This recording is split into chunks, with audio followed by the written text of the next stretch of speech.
జ్యోతిష్య శాస్త్రరీత్యా గోచారం ప్రకారం ఈ ఏప్రిల్ మాసం 9వ తేదీ బుధవారం రోజు వృశ్చిక రాశి వారి యొక్క శుభ అశుభ ఫలితాలు ఎలా ఉన్నాయో ఈ వీడియో ద్వారా తెలుసుకుందాం. ఈ వీడియోని తప్పకుండా చివరి వరకు చూడండి, లైక్ చేసి షేర్ చేయండి, అలాగే తప్పకుండా సబ్స్క్రైబ్ చేసుకోండి. ఈ ఏప్రిల్ 9వ తేదీ బుధవారం రోజు వృశ్చిక రాశి వారికి సంఘ గౌరవం లభిస్తుంది. సమాజంలో మీకంటూ ఒక మంచి గుర్తింపును అలాగే గౌరవాన్ని అందుకుంటారు.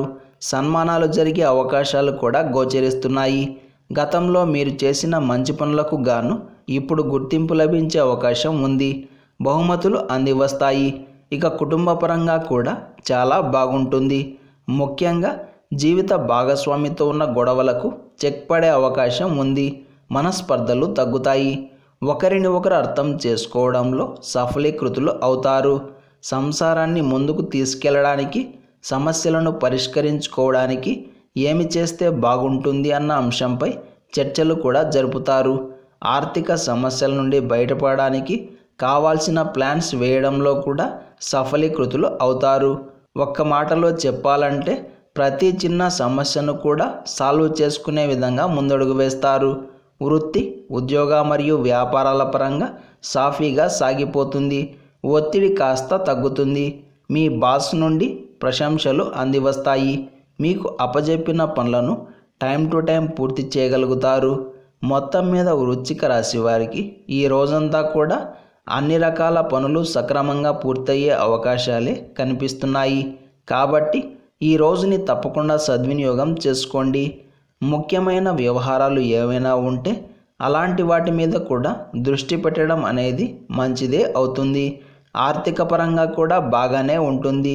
అయితే ఖర్చుల విషయంలో కాస్త నియంత్రణ చాలా అవసరం. ఈరోజు వృశ్చిక రాశి వారు ఆస్తులు పెంచుకోవడం అనే అంశంపై అధికమైన దృష్టిని సారిస్తారు. విద్యార్థులకు కూడా చాలా బాగుంది. ఈ బుధవారం రోజు వృశ్చిక రాశి వారు నీలం రంగు దుస్తులను ధరించకండి.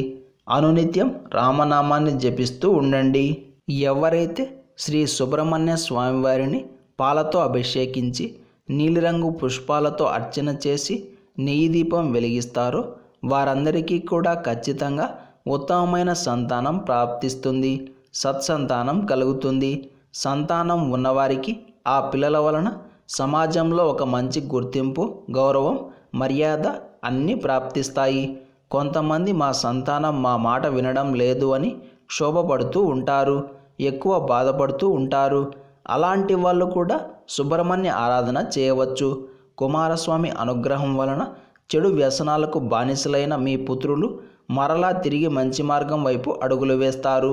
కాబట్టి ప్రతి ఒక్కరూ కుమారస్వామిని తరచూ పూజిస్తూ ఉండండి. సర్పదోషాలు, కుజదోషాలు, నాగదోషాలు తొలగి ఆనందంగా సుఖంగా ఉంటారు. మన సంతానం వృద్ధులకి రావాలన్నా, విద్యాభ్యాసం, ఉన్నత విద్య రెండూ సక్రమంగా జరగాలి అన్నా, మన జీవితంలో సంపూర్ణమైన విజయాన్ని సాధించాలి అన్నా మనకు తప్పకుండా గణపతి అనుగ్రహం ఉండాలి. అందుకే గణపతి అనుగ్రహం మెండుగా ఉండాలి అంటే ప్రతి సంకష్టార చతుర్థి రోజు ఈ విధంగా చేయండి. మీరు చేయవలసిందల్లా ఒక గణపతి విగ్రహం కానీ ఫోటో కానీ పెట్టుకొని ఎర్రచందనం అలంకరించి గరిక, ఎర్రటి పుష్పాలు మరియు జిల్లేడు పూలను సమర్పించి చేతిలో ఎర్రటి అక్షతలు మరియు పచ్చటి పుష్పాలను పట్టుకొని మీ సంకల్పం చెప్పి స్వామివారికి సమర్పించండి. అలాగే పూజ మొత్తం పూర్తయ్యాక శక్తి గణపతి స్తోత్రాన్ని పారాయణం చేయండి. ఇలా చేస్తే సంతానం అభివృద్ధి, విజయం, శత్రుజయం అన్నీ ప్రాప్తిస్తాయి. పితృదోషాలు తొలగాలి అన్నా, కోటి జన్మల పాపాలు పోవాలి అన్నా, బ్రహ్మహత్య పాతకాలు దూరం కావాలి అన్నా మనమంతా తప్పకుండా శ్రీరాముల వారిని ఆరాధన చేయాలి. ఎవరైతే ప్రతిరోజు శ్రీరాముల వారి ముందు నెయ్యి దీపం వెలిగించి విష్ణు సహస్రనామ స్తోత్రాన్ని పారాయణం చేసి భక్తి శ్రద్ధలతో స్వామివారికి మీ కోరికను చెప్పుకుంటే ఈశ్వరుడు తప్పకుండా నెరవేరుస్తాడు. ఇలా చేయడం వలన సంతానం కలుగుతుంది, వంశాభివృద్ధి అవుతుంది, ప్రతిరోజు విజయం ప్రాప్తిస్తుంది.